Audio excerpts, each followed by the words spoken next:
Il 7 giugno è la data da cerchiare in rosso, il giorno nel quale il Veneto, dopo mesi di chiusure e difficoltà, dovrebbe finalmente passare in zona bianca. Un momento atteso da più settori, in primis quelli che ruotano intorno a matrimoni, feste e convegni. Una trentina i comparti interessati dalla domanda di beni e servizi per cerimonie e wedding. Nella Marca si contano 7.491 imprese, pari all'8,6% dell'intero sistema imprenditoriale, e quasi un'impresa su due del settore è artigiana. Da quanto rilevato da Confartigianato, il settore del wedding risulta essere tra quelli che nel 2020 rispetto al 2019 ha registrato cali di fatturato delle medie e piccole imprese superiori a quello medio del meno 25,5%, in alcuni casi come nel trasporto persone con perdite del 73,8% o del 36,7% delle pasticcerie. Sono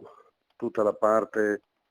del servizio della persona, la cura della persona, l'abbigliamento,